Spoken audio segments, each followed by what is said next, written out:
초대교회를 지켜낸 여제자들이라는 제목입니다. 지난 한 3개월 정도 예수님의 12제자와 사도 바울까지 포함해서 13명의 사도들에 대해서 저희가 쭉 살펴봤습니다. 그런데 성별을 따져보면 다 남자들이에요. 아쉽게도 여자 사도는 없었을까? 이건 학술적으로 꽤 많은 논쟁이 있는 이슈이기도 합니다. 잠시 후에 좀 살펴보겠습니다. 근데 저는 여사도라는 말보다는 우리 교단의 특성이 좀 있다 보니 보호적 차원에서 여제자들이라고 소개를 하고 싶은데요. 초대교회 여제자들이 상당한 영향력, 선한 영향력을 미쳤던 것을 우리는 성경을 통해서 살펴볼 수 있습니다. 그럼에도 불구하고 역사적으로 남성과 여성은 사실 꽤 어려운 젠더 갈등에 빠져 있었죠. 여성이 남성에 비해서 힘이 모자라다거나 또 어떤 주도성이 약하다는 측면 때문에 남성이 여성보다 더 우월한 지위나 또 여성이 남성보다 더 못한 상황을 만든 것이 역사적 사실입니다. 하나님의 선민이라고 자랑하는 유대인들은 더 심했습니다. 하와가 아담의 갈비뼈로부터 만들어졌다라는 이 한 문장 때문에 여성은 남성의 부속물 혹은 남성보다 열등한 존재처럼 여겨졌죠. 물론 우리는 창조의 순서상 남성이 먼저 창조되었기 때문에 그 우선성에 대해서는 존중을 하지요. 이것은 신학적으로 나쁘지 않습니다. 그러나 그 우선성 때문에 여성을 비하하거나 혹은 못하다고 차별하는 것은 결코 성경적이 아닙니다. 또 하나 하와가 선악과를 먼저 먹고 남편까지 타락시킨 원인 또 원흉으로 비난받으면서 여성은 남성보다 또 종교적으로도 훨씬 못한 자리에 가게 됩니다. 그러다 보니까 유대인들은 남성, 또 동물, 짐승이 있는데 그 중간에 여성이 있다라는 식으로 호도하기까지 합니다. 유대인의 지어서로 유명한 탈무드, 꽤 유명하죠. 이 탈무드에서는 아침 기도가 있는데 여성으로 태어나지 않게 해주셔서 감사합니다 라는 망발을 하고 있습니다. 우리 대한민국 사회에서는 감히 이런 말을 아침에 했다가는 아침밥 굶어야 됩니다. 또 유대교 랍비 중에 굉장히 유명한 분이 있어요. 엘리에세르 벤 힐카누스라는 아주 유명한 랍비가 있는데 이 랍비가 하는 말이 여성에게 토라를 가르치는 것은 돼지에게 진주를 주는 것과 같다라는 망발을 했습니다. 토라 하면 모세 오경을 말하는데 소위 창세기, 출애굽기, 레위기, 민수기, 신명기, 구약 성경의 앞에 5권의 책, 이 5권이 성경 중에 성경으로 유대인들에게 인정이 됩니다. 이 율법서는 토라라는 말로 불리우면서 가장 중요한 성경으로 인정이 된다는 것이죠. 근데 이 토라를 여성에게는 굳이 가르칠 필요가 없다는 거예요. 여성의 지적 능력이나 여성의 어떤 이 영적 능력이 남성보다 훨씬 못하다라고 그렇게 이제 소위 비하를 하고 있는 겁니다. 더 한 가지 더 하면 성경을 읽다 보면 인구조사가 나옵니다. 민수기라는 성경은 인구조사를 하는 책이거든요. 그래서 60만 3,550명 이렇게 이제 인구조사가 되면 이 출애굽 백성의 인구 숫자 약 60만 명 중에 여성은 들어갈까요, 안 들어갈까요? 여성과 아이는 들어가지 않습니다. 성인 남성만 인구 계수에 들어가게 되어 있습니다. 여자는 아예 인구 숫자에 들어가질 않아요. 자, 얼마나 안타까운 일입니까? 이런 잘못된 여성관이 기독교 교회에도 그대로 이어졌습니다. 그래서 이 2세기 전후의 속사도 시절에 교부로 유명한, 교부라 그러면 이제 신부 이전에 어떤 이제 우리 목사들 이전에 아주 중요한 어떤 이제 명칭이에요. 그러니까 사도가 있고 또 속사도가 있고 교부 시대, 처치 파더스라고 교부 시대가 열리는데 이분들이 굉장한 철학자들이거든요. 그 중에 한 교부는 터툴리아누스라는 교부인데 여성이 죄로 들어가는 문이다라고까지 그렇게까지 이렇게 비하를 했어요. 지금 우리 자매님들 중에 여러분이 이제 뚜껑에 막 스팀이 막 올라오고 있죠.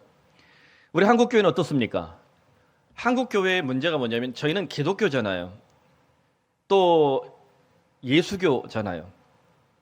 그러면 우리가 정말 중요한 것이 성서에 있는 예수의 정치를 따라가야 되는데 한국의 기독교는 무독교라는 말이 적절합니다. 때때로 무당적 사고를 가져다가 무속적 사고를 가져다 기독교에 짬뽕을 시켰거나 예를 들어 목사가 양복 입은 무당처럼 장풍이나 싸대고 마치 본인만 신비한 영적 세계를 다 아는 것처럼 말하는 것 굉장히 잘못된 것입니다.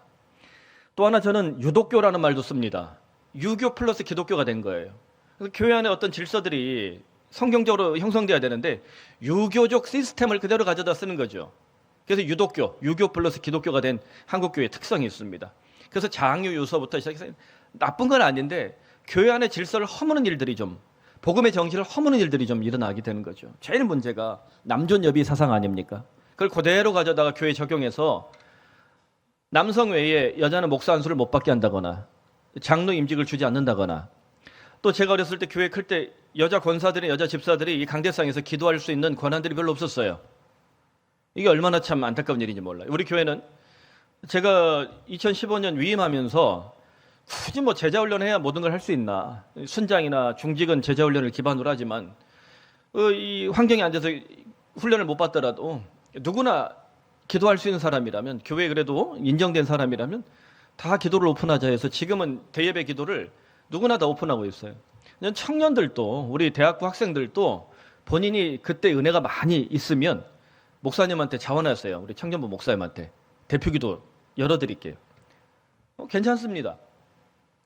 그런데 한국교회는 남존여비가 너무 많이 들어와 있죠. 사실 남존여비 뜻이 뭡니까? 남자가 존재하는 한 여자는 비참하다. 원래 이건데 남자만 존귀함을 받고 여자는 비하를 당해도 된다. 이렇게 끌고 가서는 안 된다는 거예요. 예수님께서 여성을 비하라고 말씀하신 적이 있습니까? 성경 읽다 보면 단 한 구절도 없습니다.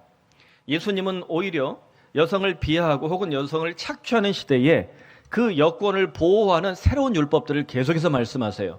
혈루병 앓는 여인, 몸에서 피가 유출되는 사람은 성전에 들어갈 수 없는데 예수님은 그 몸에서 피가 유출되는, 피가 흐르는 그 여인을 참된 성전이신 그분의 몸에 안아주십니다. 치유하십니다. 그의 가정을 회복시키시고 그의 렐러티브스, 그의 인간관계를, 그의 모든 것들을 다 회복시켜 주십니다. 그 외에도 뭐 7 귀신 들렸던 막달라 마리아, 사람으로 존중받지 못했죠. 또 이 성적 이 노동으로 먹고 살아야 되는 그 시대, 전쟁과 기근과 흉폭과 시대, 여성이 성적 노동으로 먹고 살아야 되는 아주 참혹한 시대에 그 성적 노동자로 살았던 그 여성을 예수님은 너희 중에 죄 없는 자가 돌로 쳐라, 단 한마디로 꺾어내시면서 그 여인을 다시는 이런 죄를 짓지 말라고 회복시키십니다. 예수님의 방식은 여성을 비하는 방식이 단 1도 없었다는 사실입니다. 실제로 초대교회는 여성 리더십에 대해서 새로운 관점을, 유대교나 그 시대, 그 동시대에 있었던 여성관과 전혀 다른 새로운 관점을 보여주고 있는데, 오늘 본문이 사실 그 증거입니다. 오늘 새벽에 누가 예수님의 무덤에 찾아가고 있습니까?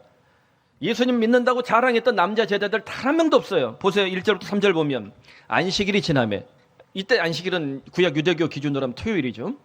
막달라 마리아와 야고보의 어머니 마리아와 또 살로메가 가서 예수께 바르기 위하여 향품을 사다 두었다가 안식 후 첫날, 안식 후 첫날이니까 토요일 다음 날이에요. 그러니까 오늘날로 말은 어떤 날이죠? 일요일이죠. 매우 일찍 해 돋을 때 그 무덤으로 가며 서로 말했다. 누가 우리를 위하여 무덤문에서 돌을 굴려주리요. 여러분, 우리가 이 안식 후 첫날이라는 표현을 다시 봅시다. 오늘날 기준으로 하면 일요일입니다. 지금 교회에서는 주일이라고 말을 합니다. 주일의 뜻이 뭐죠? 주님의 날이라는 뜻입니다. 그래서 유대교는 토요일을 안식일로, 창조의 질서 따라서 일, 월, 화, 수, 목, 금, 토, 제7일이 안식일이에요. 그래서 토요일이 안식일이었는데 이제 이 기독교 교회, 초대교회 때부터 안식 후 첫날을 예배날로 지키기 시작합니다. 안식 후 첫날은 어떤 날이에요? 일요일. 이 날을 이제 주일이라고 말을 합니다. 이 날의 가치는 왜 예배날로 바뀌게 됩니까? 예수님이 십자가에 달려 죽으시고 제3일에 부활하셔서 부활의 첫 열매가 되신 날, 부활의 첫날이 되기 때문에 기독교 복음의 가장 핵심적인 것, 새 생명을 주는, 옛 삶이 아니라 새로운 삶으로, 옛 사람이 아니라 새로운 사람으로 변화되는 그 역사적 혹은 신학적 터닝 포인트로 일요일이 주일로, 예배일로 새롭게 규정이 된다는 것이죠. 그러면 여러분, 다시 말하면 우리가 토요일 안식일에서 일요일 주일로 예배일이 바뀌게 된 기준점은 누굽니까? 예수 그리스도입니다. 오늘날 한국교회에 여러 교회의 질서 혹은 전통을 만들 수 있습니다. 그래서 모든 질서, 전통 혹은 신학적 어떤 이런 이슈들 나올 때 그 기준은 누구를 통해야 됩니까? 유명한 목사요? 역사적인 교회, 전통 있는 교회, 이름 있는 교회, 그 목사의 어떤 주장, 이런 것들입니까? 그건 1도 들어갈 수 없습니다. 그건 좀 거들 뿐 1도 들어갈 수 없어요. 오직 예수 그리스도만을 통해야 교회 전통이 될 수 있고 참된 질서가 될 수 있다는 겁니다. 다시 말하면 초대교회는 이제 구약 유대교로부터 탈피해서 하나님께 예배하는 날을 바꾸고 있는 거예요. 더 나아가 아주 고리타분했던 뭐 남존여비와 같은 이런 남성만 하나님 앞에 나아갈 수 있고 여성은 그냥 뒷방 늙은이로 있어야 되는 이런 잘못된 이 행태에 대해서 새롭게 변화를 일으키기 시작합니다. 자, 좀 더 들어가 보면 초대교회는 예수 그리스도를 기준으로 구약 유대교를 전혀 새롭게 변화시키고 있고 안식일이 주일로 변화된 것처럼 여성도 전혀 새롭게 변화되고 있다는 말입니다. 자, 어떻게 해요? 자, 여성의 새로운 리더십이 어떻게 변화되는가? 하나의 중요한 기준, 그것 예수 그리스도입니다. 그럼 저를 한번 따라해 볼까요? 여성은 부활의 첫 번째 증인이다. 이거 한 문장으로 다시 다 읽어봅시다. 시작. 예수님의 부활을 첫 번째로 보았던 목격자들, 남자입니까 여자입니까? 여자들이에요. 우리는 잘 알고 있습니다. 예수님이 아꼈던 제자가 12명이 있었다는 것을. 그 중에 사도 베드로는 수제자로도 유명하고 페트로스라고 불리우며 게바라 불리우며 너 반석 같은 너를 통해서 교회를 내가 세우겠다라고 주님이 약속도 하셨어요. 근데 베드로 어떻게 됐어요? 주님의 십자가 앞에서 예수님을 3번이나 부인해요. 배 들어가며. 나머지 11제자는 어떻게 해요? 한 놈은 배신했어요. 나머지는 다 도망갔습니다. 36개 주랭랑을 쳤어요. 십자가 아래서 우리들도 혹시 박해받을까 죽을까 두려워 다 도망쳤습니다. 그런데 십자가 밑에 그리고 예수님의 마지막 무덤까지 누가 있는가? 제자들이 있다는 겁니다. 여러분 다시 생각해 보면 이 초대교회 공동체뿐만 아니라 유대교회 회당이라는 이 공동체는 성인 남성 10명 이상이 있어야 돼요. 유럽에 가면 유럽 여행을 하다 보면 시나고규라는 이름이 붙여있는 회당이 있거든요. 그게 이제 유대인들이 모이는 교회 같은 곳이에요. 이런 시나고규를 만들려면 유대인 남성 10명이 있어야 된다니까요. 여자가 100명 있어도 소용없어요. 유대인 남성 10명이 있어야 돼요. 그런 이 남성 중심의 사회였다는 거죠. 그런데 예수님의 12제자 역시 마찬가지입니다. 초대교회 공동체의 기둥 같은 일꾼들이에요. 근데 이 사람들이 지금 다 도망가 버렸네요. 그럼 이 공동체의 주인 같은 역할, 기둥 같은 역할을 해야 되는 리더들이 다 사라졌다면 이 공동체는 유지될 수 있나요, 없나요? 유지될 수가 없는 거예요. 그런데 이 마지막 위기 앞에서 초대교회가 무너질 위기에 빠졌을 때 누가 초대교회를 끝까지 목숨 걸고 지키고 있는가? 여성들입니다. 오늘 우리가 본문에 만나고 있는 3명의 여자들이 대표적입니다. 이 여성들이 언제 주님의 무덤을 향해 걸어가고 있는가 시간을 따져보니까 새벽 일찍 해 뜰 때라는 거예요. 여러분 새벽 일찍 해 뜰 때 한 5시나 뭐 4시나 이렇게 일어나면 뭐 이게 미명이 좀 떠 있지만 주변 분위기는 어때요? 좀 어둑하죠? 이런 어둑어둑할 때 여러분 밖에 나가는 것 쉬운 일이 아니에요. 우리나라가 밖에 나가도 웬만한 또라이 만나지 않는 한 뭐 밤중이나 새벽이나 굉장히 안전한 나라로 유명하잖아요. 전 세계에서 여행을 오면 한국 와서 깜짝깜짝 놀라는 것 중에 하나가 여성들이 밤에 산책을 해도 그 새벽에 운동을 해도 그렇게 어려움이 없다는 거예요.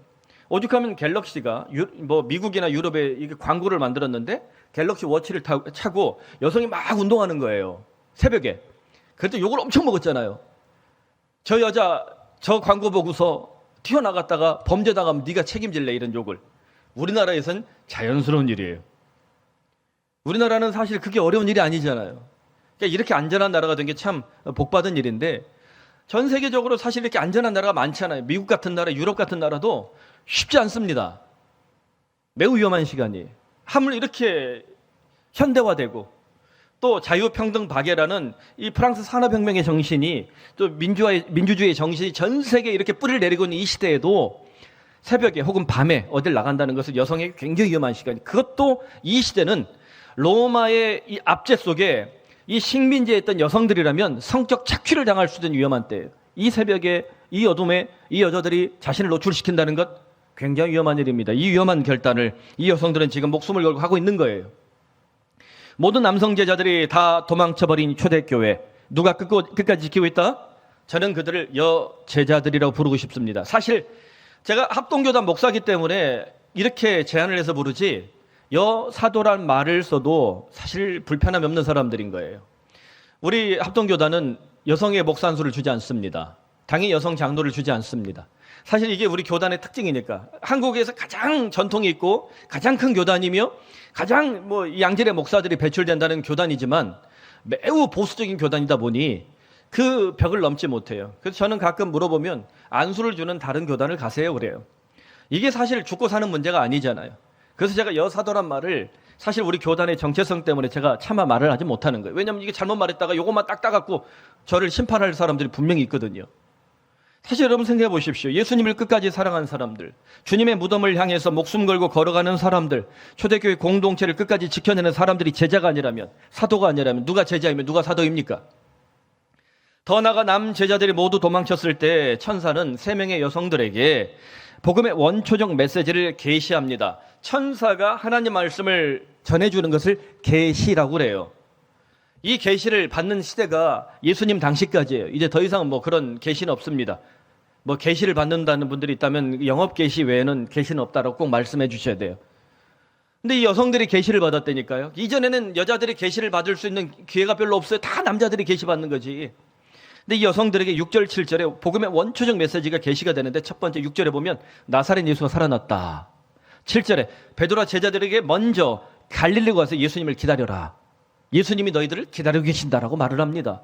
여러분 우리가 좀 더 들어가 보면 역사적 교회, 예수 공동체, 참된 교회라고 말할 때 그런 교회가 전해야 할 복음이 무엇이냐.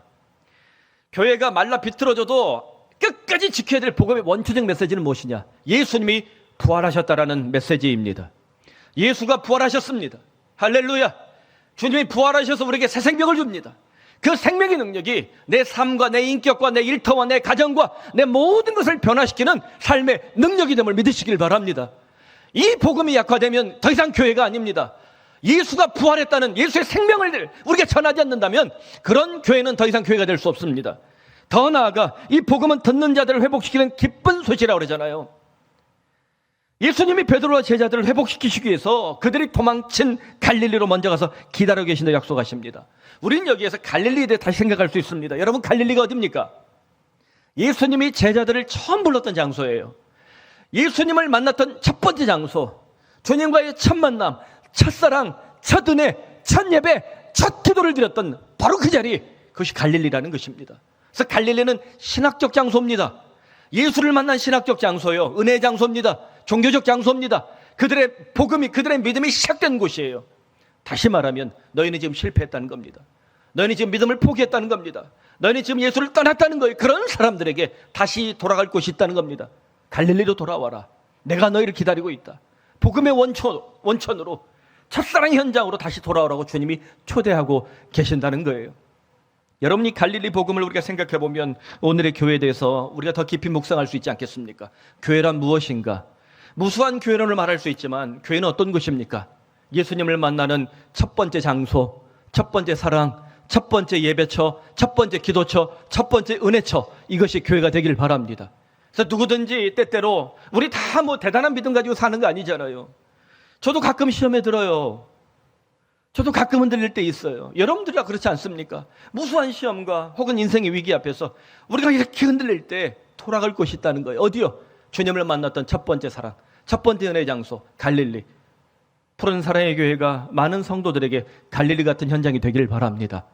또 오늘 한국교회가 욕을 먹고 참 많은 힘든 일들을 겪고 있지만 그럼에도 불구하고 오늘 이 시대를 위해서 주님이 부르신 교회들이 있습니다. 목회자들이 있습니다. 성도들이 있습니다. 그런 교회가 갈릴리가 되어서 잃어버린 무수한 영혼들이 주께 돌아오는 현장이 되기를 간절히 소원합니다. 이제 더 나아가 이 복음을 지켜낸 이 여성 제자들 한 명을 더 살펴보겠습니다. 마리아라는 이름을 가진 여성인데요. 사도행전 1장의 배경이 되는 그 여성입니다. 한번 따라해 봅시다. 마가의 어머니는 첫 번째 교회를 헌상했다.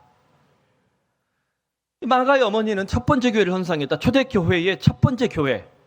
마가의 어머니가 헌상한 교회라는 거예요. 우리는 사도행전 1장을 잘 알고 있습니다. 예수님께서 승천하시기 전, 승천하시면서 교회에 남긴 사명이 있고 그 120명이 모였을 때 하늘에서 뭐가 떨어져요? 불이 떨어져서 새로운 교회가 형성이 돼요. 이 시대를 압도하는 세상을 격파하며 변화시키는 주님의 몸된 교회가 새롭게 탄생을 합니다. 그때 그 교회, 그 역사적 교회 탄생이 일어난 그 현장, 우리는 그것을 습관적으로 마가 다락방이라고 부릅니다. 제가 성지순례를 할 때 예전에 이제 뭐 몇 번 예루살렘 방문하면 꼭 가는 곳이 마가 다락방이라고 불리우는 집이에요. 실제로 우리 이 강당 절반 정도 사이즈가 될 정도로 큰 공간이고 유대인들의 집 중에 이제 우리 뭐 옥탑방처럼 거기를 이제 좀 넓게 만들어요. 근데 그만한 집이 되려면 집이 어때요? 좀 잘 살아야 되는 공간입니다. 120명이나 들어가야 되니까. 사도행전 1장 15절에 보면 모인 무리의 수가 약 120명이나 되었다라고 되어 있습니다. 꽤 많은 숫자예요. 자, 누가 이 집을 헌상했을까? 마가의 다락방, 그러니까 뭐 마가로 보통 생각을 합니다. 여기서 말하는 마가 요한은 마가복음을 기록한 그 사람입니다. 꽤 똑똑한 사람이고 헬라어와 아람어를 능수능란하게 사용하며 좋은 집안에서 꽤 괜찮은 교육을 받은 그 시대 인텔리전트한 청년이었다라고 생각하면 좋아요. 나중에 바울의 제자가 되기도 하며 또 베드로의 제자가 되기도 합니다. 제가 이전에 복음서 강의할 때 몇 번 얘기했던 그 인물입니다. 집안이 꽤 괜찮은 집안에 잘 자란 것 같아요. 그런데 사도행전 12장 12절에 보면 본질적으로 이 집이 누구의 명이냐? 마가의 어머니 마리아의 집이라는 거죠. 마가라는 요한의 어머니 마리아의 집에 간 여러 사람이 거기에 모여 기도하고 있더라. 베드로가 뭐 감옥에 추억됐을 때 굉장히 힘들 때 그때도 초대교회가 모이고 있어요. 누구의 집에? 마가의 다락방이 아니라 마가 요한의 어머니 마리아의 집입니다. 아직 등기가 안 넘어갔어요. 우리 교회 청년들, 우리 아빠 엄마가 집을 가지고 있으니 이 집은 내 것이다. 등기 안 줘요. 요즘 부모님들이 죽을 때까지 살다가 등기 안 주니까 잘해야 돼요. 등기가 아직 안 넘어간 것 같아요. 그래서 이 마가의 집이 아니라 사실 정확히 말하면 마가 요한의 어머니의 집, 마리아의 집이 더 정확한 표현입니다. 따라서 마가가 아니라 초대교회 첫 번째 교회를 누가 완성했다? 마가의 어머니 마리아, 마리아의 다락방이라는 표현이 더 정확합니다. 우리도 모르는 사이에 저 역시 제가 89학번이잖아요. 89학번. 별로 안 놀라시는데 막 2009학번처럼 보이고 그러세요? 죽을 죄를 졌습니다. 스미마세. 89학번이다 보니까 저 같은 사람도 하물며 디지털과 아날로그가 이 공존하는 시대에 꼰대리즘에 빠져 있는 사람이에요. 제가 이렇게 노력해도 저 역시 꼰대주의에 빠져 있는 사람 중에 하나예요. 그럼에도 불구하고 이 성경을 묵상하며 때로 이 강의하며 우리가 너무나 이 모르는 사이에 일본의 말을 우리 말에 다 넣고 있잖아요. 그런 것처럼 이 남성 중심적인 사고로 교회가 계속 유지되고 있구나 하는 생각을 가게 됩니다. 앞으로도 이런 걸 쉽게 고치기는 어렵겠지만 계속 노력해서 더 나은 공동체를 만들어가는 것이 시대적 소명인 것 같아요. 여러분, 만일 마가의 어머니 마리아의 집이 없었다면 초대교회는 어땠을까요? 공동체가 모일 수 없다면 그 공동체는 계속 약화될 수밖에 없습니다. 아무리 유대인이 똑똑하다 해도 이스라엘이라는 나라가 저렇게 있지 않으면 쟤네가 이렇게 힘 발휘할 수 있겠어요? 아무리 대한민국 사람들이 똘똘하다 해도 나라가 없으면 할 수 있겠어요? 안 되잖아요. 나라가 있어야 되거든요. 모일 수 있는 곳이 있어요. 교회도 마찬가지입니다. 우리가 교회라 말할 때 무수한 교회론이 요즘 한국 교회를 어렵게 만드는데요. 우리 각 사람은 교회로 부름받았습니다. 맞아요. 그런데 코로나 시대에 현장을 가지 않아도 온라인만 들어도 나 혼자 경성생활을 해도 나는 교회다라고 말하면 이건 반은 맞고 반은 틀린 거예요. 교회라는 말 속에 굳이 이 한자 말을 쓰지 않아도 모일 회자라는 말을 쓰지 않아도 에클레시아라는 이 교회의 원형적인 의미, 카할이란 부름받은 공동체의 원형적인 의미, 구약적 개념이나 신약적 개념을 봐도 공동체가 함께 모이는 이 전체적 모습을 더 큰 교회, 본질적 교회로 말하고 있는 것을 성경이 강조하는 것입니다. 때때로 혹시 한국교회 문제나 혹은 개인의 문제 때문에 온라인 예배를 드리고 있는 많은 교인들이 있지요. 여러분, 그 믿음도 소중한 것입니다. 잘 지켜내십시오. 지금 온라인 예배를 드리고 있는 우리 교우들 중에도 많습니다. 그럼에도 불구하고 조금만 환경이 나아진다면, 조금 더 그 마음이 좀 부드러워진다면, 조금만 더 이 모든 것들을 좀 이겨낼 수 있는 환경이 주어진다면 이 공동체가 함께 드리는 본질적 교회로 여러분 돌아오시기를 바랍니다. 사랑하는 여러분, 공동체가 모일 수 있는 공간이 없었다면 아마도 초대교회는 무너질 수도 있었겠다라는 생각이 듭니다. 우리 푸른 사랑의 교회도 제가 2010년에 개척을 하고 또 사랑의 교회를 떠나서 맨 땅에 헤딩하고 이 학교 강당 이렇게 이제 시작을 했습니다. 원래는 그 1층 잔디밭 옆에 있는 그 공간 한 130평을 저희가 다 리뉴얼을 해서 예배당으로 쓰고 있었어요. 근데 열심히 잘 교회도 부흥하고 또 이렇게 잘 지내고 있었습니다. 이번에 이제 전교인 수련회 때문에 답사를 갔잖아요. 그래서 교육자들하고 이제 답사를 갔다 오다가 권 목사가 갑자기 그때 본인들이 부임해서 막 이제 행사를 한 거예요. 그래서 이제 추억이 오래 남아 있는 거죠. 그때 이제 지금보다 훨씬 많이 모일 때예요. 그래서 이제 가서 재밌게 했는데 오는 중에 갑자기 저한테 이렇게 좀 전문적인 용어로 재수 없는 얘기를 했어요. 굉장히 전문적인 용어인데요. 돌아오는 중에 목사님, 제가 그때 부임해가지고 우리 전교인 수련회 하는데 너무 좋았다는 거예요. 우리 김호영 목사는 그때 전도사였거든요.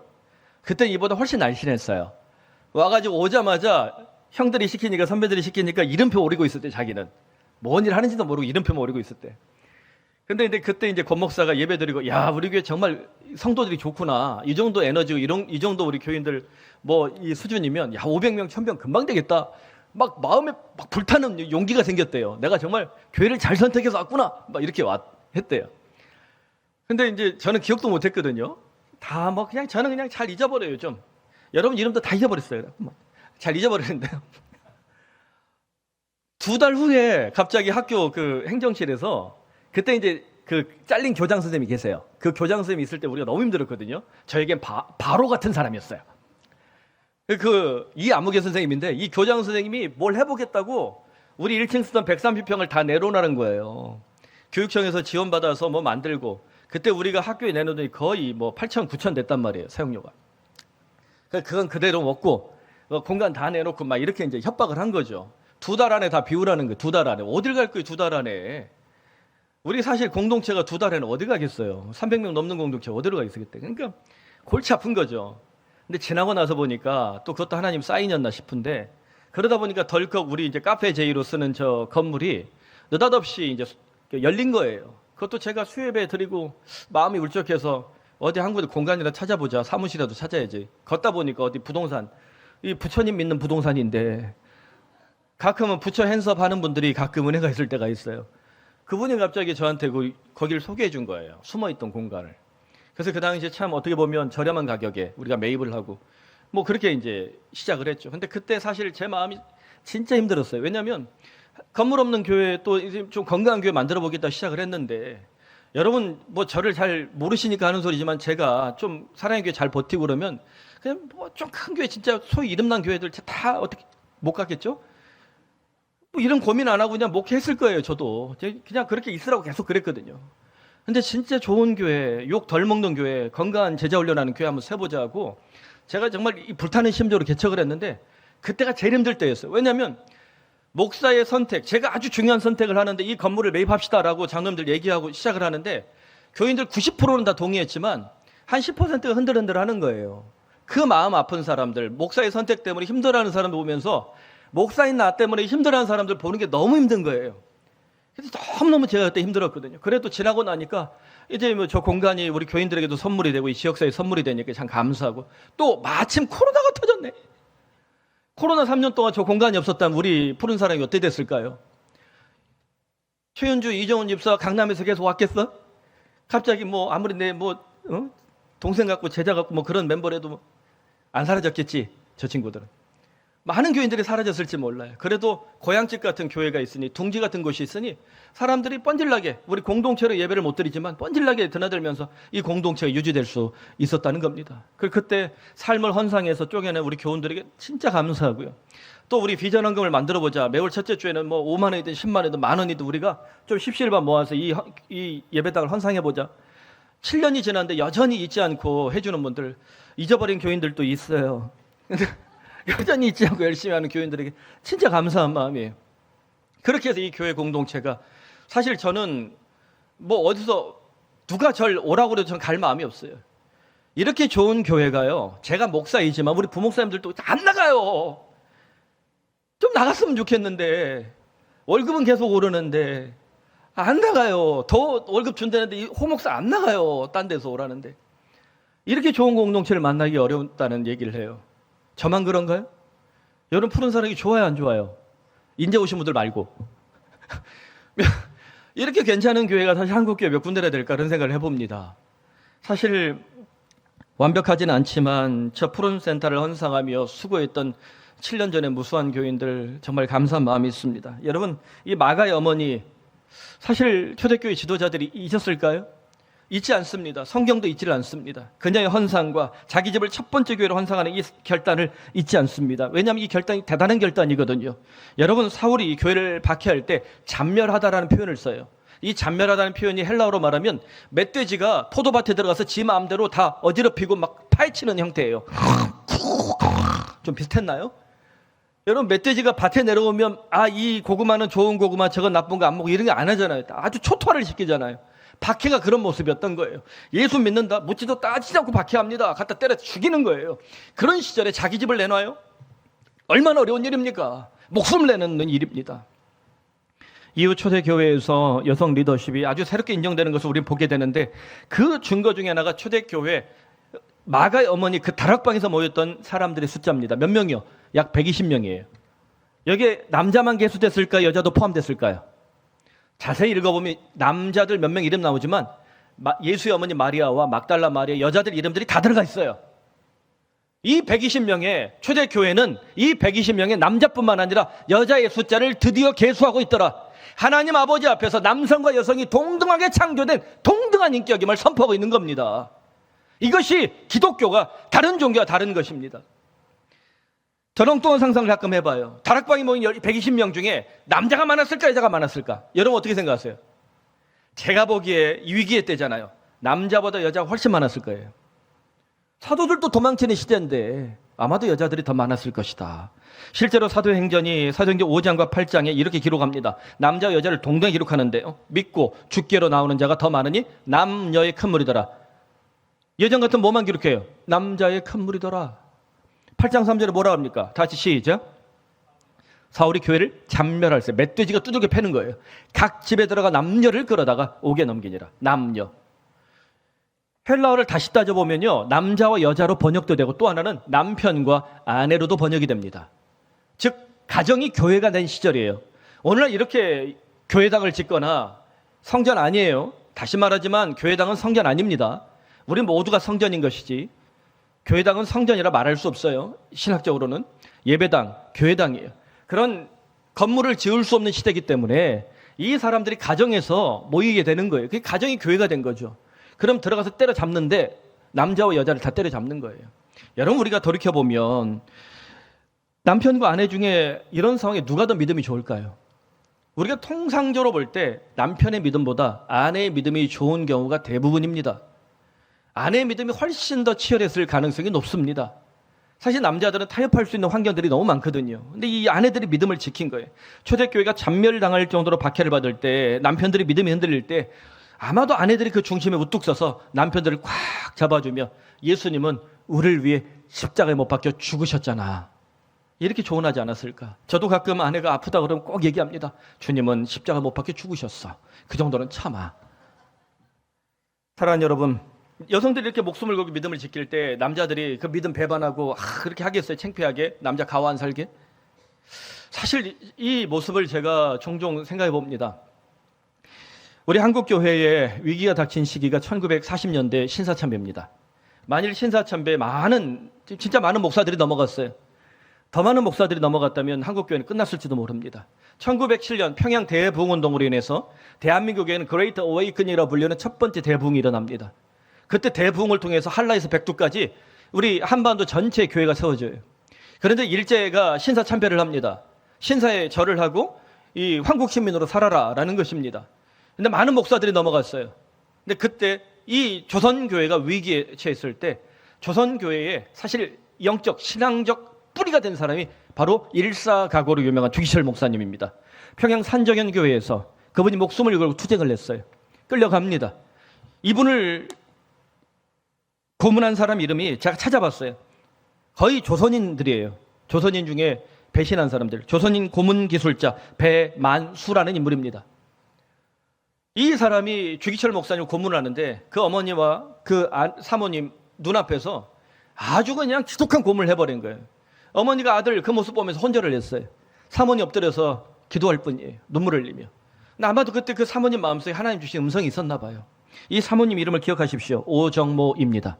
오정모 사모님. 우린 주기철 목사님 이름만 기억하는데 주기철과 오정모, 주기철 목사님이 그렇게 될 수 있었던 것은 사모 오정모가 있었기 때문입니다. 조 목사님이 끌려 들어가서 수년 동안 박해를 당하고 거의 죽다 살아요.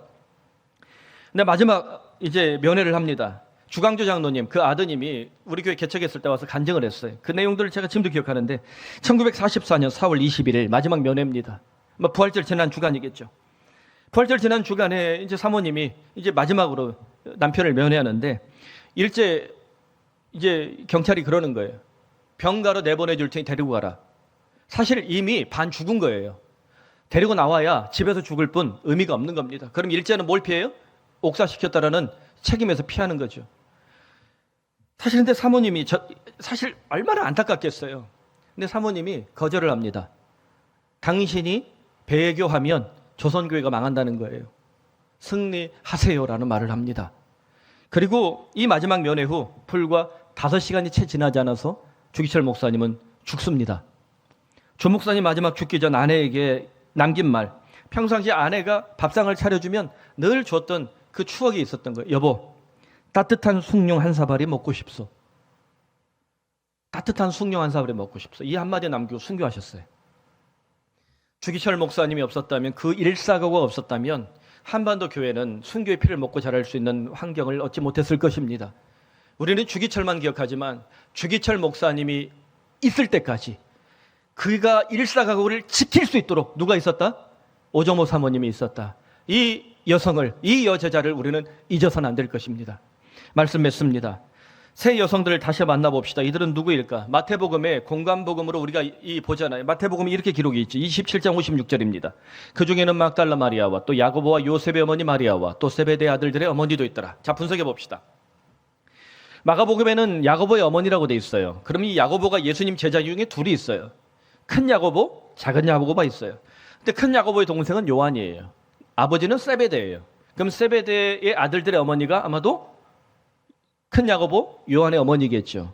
그렇다면 다시 정리해 보면 막달라 마리아는 우리가 알고 있고, 여기 말하는 마태, 마가 기록을 병합해 볼 때 야고보의 어머니 마리아는 작은 야고보와 그 동생 요셉의 어머니를 말하고요. 또 마가복음의 살로메라고 기록된 이 여성의 이름은 세베대의 아내라면, 만일 그렇다면 큰 야고보와 요한의 어머니가 틀림없겠구나. 이렇게 이제 다시 한번 우리가 이 본문 분석을 할 수 있습니다. 우리의 관심은 막달라 마리아입니다. 막달라 마리아로 불린 이유는 뭘까요? 마리아는 이름이 너무 많은 거예요. 그래서 구분하란 마리아 해서 막달라 출신의 마리아는 막달라 마리아, 뭐 세베대안의 마리아, 뭐 이런 식으로 이제 구분을 한 거예요. 제가 김경옥이라는 이름이 많다고 생각해 보세요. 고덕동 김경옥, 하남시 김경옥 이렇게 구별하듯이 지역명을 넣어서 보통 구분을 했습니다. 근데 이 막달라 마리아는 7 귀신에 시달리다가 예수님 만나고 치유를 받았습니다. 이 여인은 사실 신분적으로나 환경적으로는 그 초대교회에서 이름을 낼 수 있는 여건이 없어요. 아주 하층민이나 마찬가지예요. 그런데 본문 이후에 9절 10절을 보면, 또 다른 공관복음서를 보면 이 막달라 마리아가 부활의 첫 번째 증인으로 더 강조되고 있습니다. 세 여인들 중에 누구요? 막달라 마리아가 첫 번째 증인이라는 거예요. 아마도 시간 순서를 정리해 보면 막달라 마리아가 먼저 보고 다른 여인들을 불러서 예수님의 무덤으로 들어가지 않았을까, 이런 이제 추론을 할 수 있겠죠. 이와 같은 이 막달라 마리아가 상당한 여성이었다라는 것을 우리는 추론할 수 있습니다. 초대교회에서 여성 리더십을 강조할 때 첫 번째 리더십, 여성들 중에 가장 강력한 리더십을 가진 여인으로 누구의 이름을 말한다? 막달라 마리아였다라고 생각할 수 있습니다. 실제로 그래서 4세기 컨페션, 고백록으로 유명한 이 성 어거스틴은 사도 중에 사도라고 그녀를 평가하기도 해요.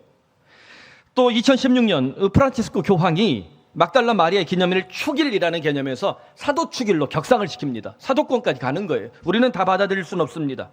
사실 신학적으로 이 막달라 마리아의 사도권은 논쟁의 여지가 많습니다. 많은 학자들이 여성들 중에도 사도가 있었다라는 견해를 따라서 학술 논문들도 작성하고 있는 것이 현실입니다. 하지만 뭐 굳이 사돈이 아닌 떠나서 막달라 마리아가 초대교회에서 남성들 못지않게, 남성 사도들 못지않게 어떻다? 강력한 리더십을 가진 여성 리더였다라는 것은 틀림없는 사실 같아요. 실제로 제가 조지아, 이 조지아는 아르메니아 옆에 있는 조지아, 미국 아니고, 이 조지아 그 정교회를 가니까 조지아 정교회 뿌리가 누구냐? 성리노라는 여성이에요. 그 여성이 복음을 전하면서 이 교회 뿌리가 된 거예요. 다시 말하면 AD 3세기, 4세기 사이거든요. 여기가 초대교회에서 멀지 않은 시점이에요. 그러면 초대교회에서 멀지 않을 때 그 시절에 어때요? 여성들이 상당히 강력한 리더십을 가지고 있었다는 것을 우리는 알 수가 있습니다. 여러분, 막달라 마리아와 이 여성 제자들을 보면서 어떤 도전을 받습니까? 저는 예수님의 말씀을 기억하게 됩니다. 마태복음 18장 20절은 말씀하시죠. 2-3 사람이 내 이름으로 모인 곳에는 나도 그들 중에 있느니라. 우리는 이 말씀을 교회 공동체로 많이 적용을 합니다. 특히 언제? 교회에 사람이 모이지 않을 때, 푸른 손에 사람이 모이지 않을 때, 핑계김에 이 말씀 많이 쓰는데 이 2-3 사람이 그런 게 아니에요. 굉장히 강력한 사람들입니다. 교회에서 두세 사람, 학벌 대단하고 돈 많고 권력 있는 사람들 아닙니다. 예수님 십자가 앞으로 나가는 사람이에요. 예수님 무덤을 향해서 목숨 걸고 나가는 사람이에요. 어떤 고난과 위기와 문제 앞에서도 환란이 닥칠지라도 그 믿음을 지켜내는 창조적 소수들, 영적 소수들을 말합니다. 저는 우리가 이 본문에서 만나고 있는 여성 제자들 두세 사람이 바로 예수님께서 말씀한 두세 사람의 롤 모델이 아닌가 묵상을 합니다. 우리는 마태복음 18장 18절 19절에 이 두세 사람을 강조하면서 16장 19절을 다시 반복하는 것을 보게 됩니다. 땅에서 매면 하늘에서 매이고 땅에서 풀면 하늘에서 풀리리라. 이 기도의 능력이에요. 이 기도의 능력을 발휘할 수 있는 사람이 누구다? 두세 사람이라는 겁니다. 예수 이름으로 모이는 두세 사람, 바로 그 사람들이 이 기도의 능력이 있다는 겁니다. 여러분, 이 기도의 능력을 갖길 바랍니다. 더 나아가 이 기도의 능력을 가진 사람이 주께 기도하면 주님은 그 하늘 보좌에서 발 뒤꿈치를 들고 신속하게 우리에 응답해 주시거든. 신속하게 우리에 응답하고 싶어하는 바로 그 은혜, 우리 모두가 기도의 응답자가 될 수 있다는 사실입니다.